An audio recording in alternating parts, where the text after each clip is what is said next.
In drive या यांगो में कौन सी गाड़ी सबसे बेस्ट है?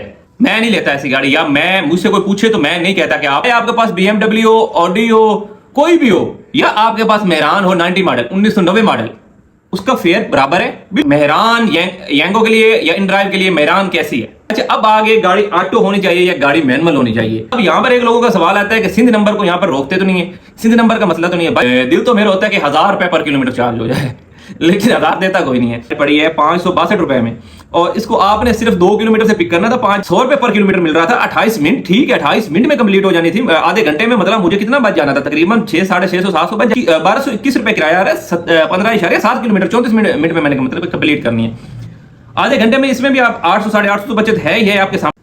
अस्सलाम वालेकुम पब्लिक, कुछ भाइयों के कुछ सवाल थे जिनके जवाब देना बड़ा जरूरी था, और कल का काम कैसे रहा है ये भी आपको बताते हैं। तो आपको पता है कि काम के लिहाज से मैं अपने मोबाइल की स्क्रीन शेयर करता हूं ताकि किसी बंदे को कोई डाउट ना हो। मैं AI दिखा रहा हूं, या आजकल तो AI चल गया ना, लोग कहते हैं कि AI स्क्रीनशॉट है। खैर, पहला सवाल है जी लोगों का, इन ड्राइव या यांगो में कौन सी गाड़ी सबसे बेस्ट है? भाई सबसे बेस्ट कार जो है ना मेरे हिसाब में वो नॉन AC हो तो फिर आल्टो है।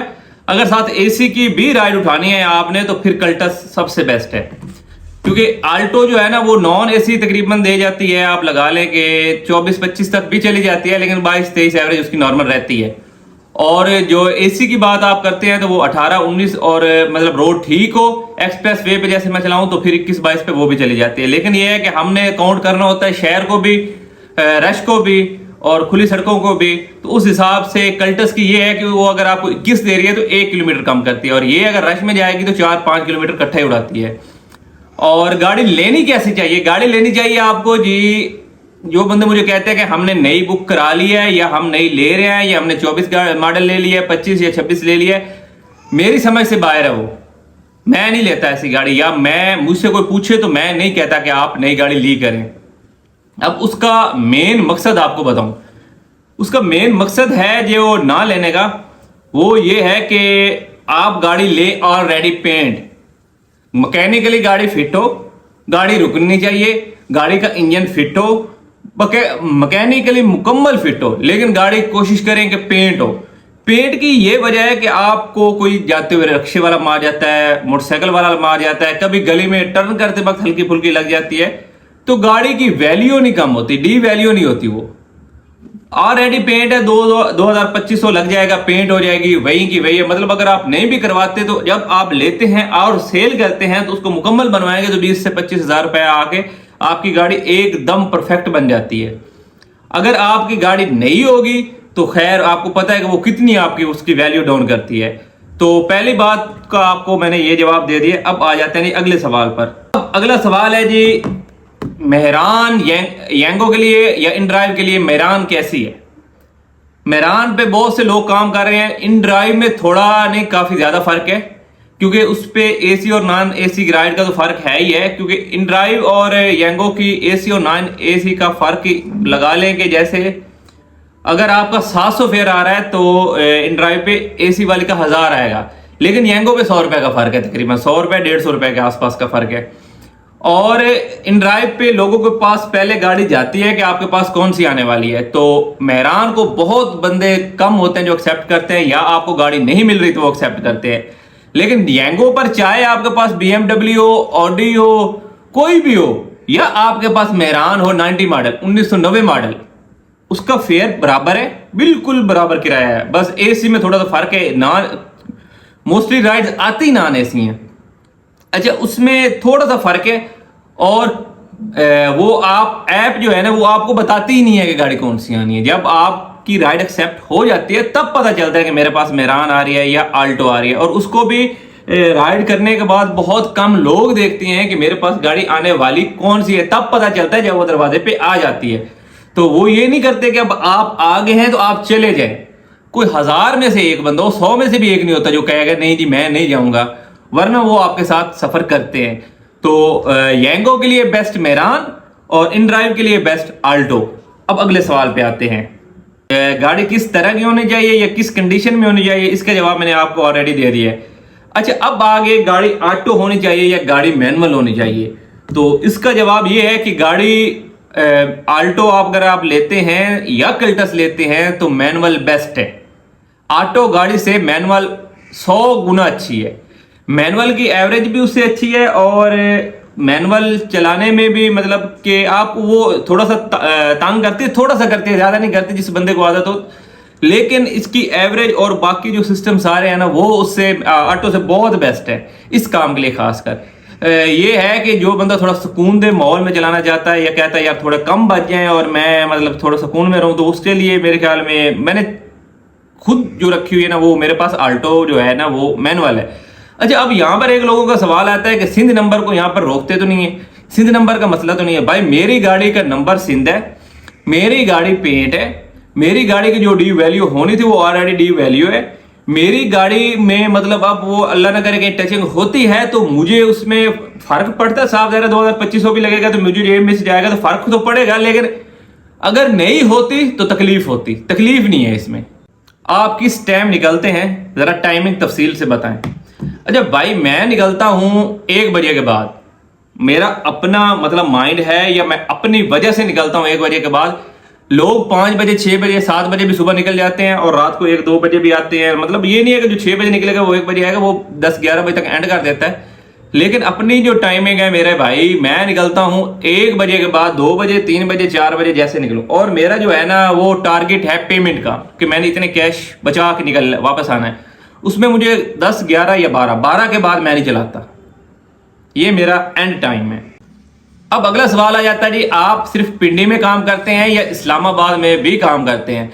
भाई इन ड्राइव तो मेरे हिसाब में तो इस्लामाबाद में बेकार है, क्योंकि हमारे ही भाई हैं। कस्टमर का आप कसूर नहीं कह सकते, हमारे ही भाई हैं जो खुद मतलब कस्टमर की जैसे ही राइड आती है उसको फौरन एक्सेप्ट करते हैं और उनको अब आदत पड़ चुकी है। अब मैंने 1-2 कस्टमर से मतलब डिस्कस किया भी है कि आप रेट बढ़ाते क्यों नहीं है, तो वो कहते हैं कि हमें पता होता है चाहे 15 मिनट के बाद भी हमारी एक्सेप्ट होगी तो हमारे फेयर में हो जाएगी। तो हमने जब निकलना होता है ना, हमारा इरादा होता है कि हम अब से 10 मिनट के बाद निकल जाएंगे या फौरन मिली तो निकल जाएंगे, तो हम 10 मिनट 15 मिनट पहले ही राइड लगा लेते हैं, क्योंकि हमें पता है कोई ना कोई आ ही जाता है जो हमारे फेयर पे राइड उठा लेता है।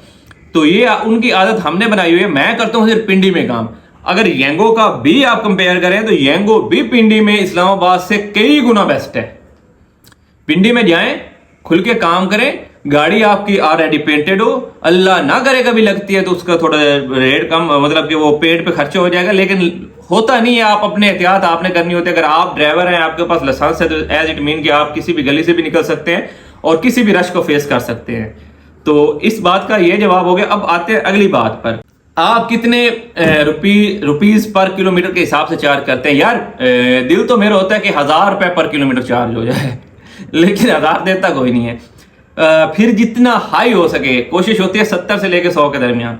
और अगर ऑफलाइन राइड मिल जाए तो फिर मैं 120 से स्टार्ट करता हूँ, 120 रुपए पर किलोमीटर के हिसाब से। तो ये तो मेरा अपना हिसाब किताब है, ये मैं अपने बारे में बता रहा हूं। अब हर बंदा इस पे काम करता है या करेगा या नहीं करेगा उसके बारे में मैं कुछ नहीं कह सकता। मैं ये जरूर कहता हूं कि आप हाई रेट पे अगर राइड उठाएंगे, हाई फेयर पे उठाएंगे तो मुझे उसका फायदा है यार। मैं आप में से एक हूं। मतलब अगर आप हाई फेयर पे कस्टमर को लेके आते हैं और मेरी कोशिश भी है कि मेरी कोशिश भी कामयाब हो जाए कि हाई फेयर पे हम कस्टमर को ले आते हैं, तो साफ ज़ाहिर है यार मुझे भी जो राइड मिलेगी फुल मुझे 5-10 मिनट 15 मिनट जो रुकना पड़ता है वो रुकना नहीं पड़ेगा। हर राइड मुझे फौरन ही हाई फेयर पे मिल जाएगी। अब आ जाते हैं जी, लोग कहते हैं कि इसकी मैं आपको स्क्रीन रिकॉर्डिंग लगा दूंगा मोबाइल की। लोग कहते हैं जी हमें साल में एक ऐसी राइड मिल जाती है या हमें महीने में एक ऐसी राइड मिल जाती है या दिन में कोई एक आधी राइड मिल जाती है जो आप जिसकी स्क्रीन रिकॉर्डिंग लगा देते हैं। तो मैं भाई मुकम्मल मोबाइल आपके सामने शेयर करता हूं, पूरे दिन का काम शेयर करता हूं। अब कल जो था वो 12 रबीउल अव्वल था। मैं ये नहीं कहता मैं निकला नहीं हूं, मैं निकला जरूर हूं।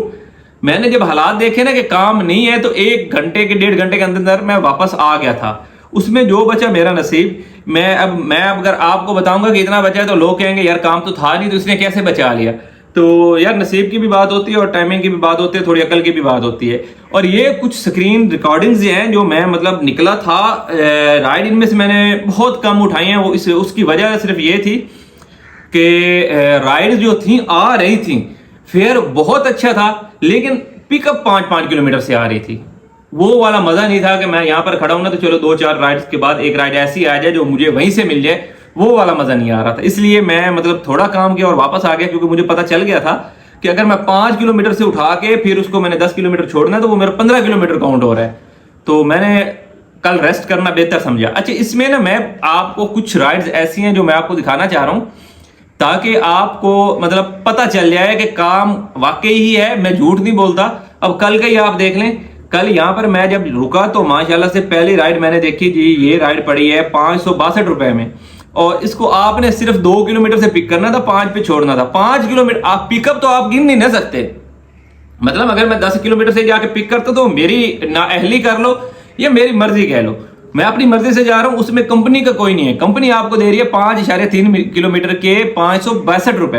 अच्छा, अब अगली राइड पे आ जाएं। अगली राइड इसके नीचे सेम पड़ी है, वो भी आप देख लें, 2.3 किलोमीटर 15 मिनट में आपने सिर्फ कंप्लीट करनी है, और 385 रुपए, 100 रुपए पर किलोमीटर से वो भी अप है और ये भी अप है। अच्छा, अब ये अलग टाइम है, अगर आप मेरे मोबाइल पे टाइम देखेंगे वो अलग टाइम की होती है रिकॉर्डिंग है, और वो अलग टाइम की रिकॉर्डिंग है। क्योंकि मैं मतलब कि आपको बताना मुझे अच्छा लग रहा था कि मैं लोगों को ये बताऊं कि जो मुझे कहते हैं ना कि साल में या 6 महीने में या महीने में एक राइड मिलती है, तो आपको हमेशा कैसे मिल जाती है? भाई ऐसे मिल जाती है। ये राइड्स पड़ी थी, मैं नहीं कहता कि मैंने उठाई है, इसलिए नहीं उठाई कि अब ये देखो 900 की राइड है, 9 किलोमीटर की राइड है, 100 रुपए पर किलोमीटर मिल रहा था, 28 मिनट, ठीक है 28 मिनट में कंप्लीट हो जानी थी, आधे घंटे में। मतलब मुझे कितना बच जाना था, तकरीबन 600, 650, 700 बच जाना था। लेकिन इसको उठाने के लिए मुझे 14 मिनट का सफर करना पड़ता और 6 किलोमीटर सफर करना पड़ता। मैंने उठाई नहीं है, स्क्रीन रिकॉर्डिंग बनाई है सिर्फ आपको दिखाने के लिए, ताकि आपको मेरी इन बातों की समझ आ जाए। ये देखें, ये आपके सामने राइड है। अच्छा, अब इसके अलावा और आपको दिखा देता हूं मैं इस तरह की काफी राइड्स थी। हर राइड की मैं स्क्रीन रिकॉर्डिंग नहीं कर रहा था, लेकिन मेरे पास इस तरह की काफी राइड्स आ रही थी, तो बाद में मेरे माइंड में आया कि चलो लोगों को दिखाऊं तो सही, जो कहते हैं कि आपको कैसे मिल जाती हैं, ऐसे मिल जाती हैं। अब ये थी 9 किलोमीटर से मैंने उठानी थी, 9.7 किलोमीटर, 1221 रुपए किराया आ रहा है, 15.7 किलोमीटर 34 मिनट में मैंने मतलब कंप्लीट करनी है, आधे घंटे में। इसमें भी आप 800 850 तो बचत है ही है आपके सामने। उसी के नीचे एक और राइड पड़ी है 948 रुपए की, उठानी मैंने तकरीबन 5 किलोमीटर से है। अब इसको अगर आप काउंट करें ना, 5 किलोमीटर और 11 किलोमीटर से ये 16 किलोमीटर बन रहा है 948 रुपए में। फिर मुझे थोड़ा सा महंगा नहीं लग रहा, लेकिन ठीक लग रहा था, तो मैंने मतलब इसलिए इन राइड्स को उठाया नहीं है, क्योंकि इनकी पिकअप बहुत दूर थी। अब 11 किलोमीटर का अगर आपको 948 रुपीज मिल रहा है, तो एज इट मीन के ये भी 100 रुपए किलोमीटर के आसपास है। अब ये जो है ना, ये मैं अपने तरफ से तो राइड्स नहीं ना बनाता, ना मैं अपने तरफ से लोगों को ये दिखाता हूं। तो ये पोल में राइड आती हैं, पोल को कैसे यूज करना है ये मैं ऑलरेडी एक वीडियो में बता चुका हूं। अगर आप नए हैं तो मेरे एक तो चैनल को सब्सक्राइब करें, लाइक करें, बेल आइकन दबाएं। अगर आपको हर वीडियो मिलेगी, मैं हर वीडियो में कोशिश करता हूं कि जो नई चीज मुझे मिले मैं आपको बताऊं, या जो आपके सवालात आते हैं कमेंट्स में उनकी एक तफसील से वीडियो बनाऊं। कमेंट्स का ये होता है कि कमेंट्स में मैं आपको सिर्फ उतना ही बता सकता हूं जितना लंबा मैं कमेंट्स लिख सकता हूं, तो इसलिए मैं मुकम्मल वीडियो इसलिए बना देता हूं ताकि आपको डिटेल से समझ आ जाए, और आपके जितने और सवाल हैं उनके मैं आसानी से आपको आसान लफ्जों में समझा सकूं और थोड़ी तफसील से बता सकूं। अब तक के लिए इतना ही। अल्लाह निगहबान।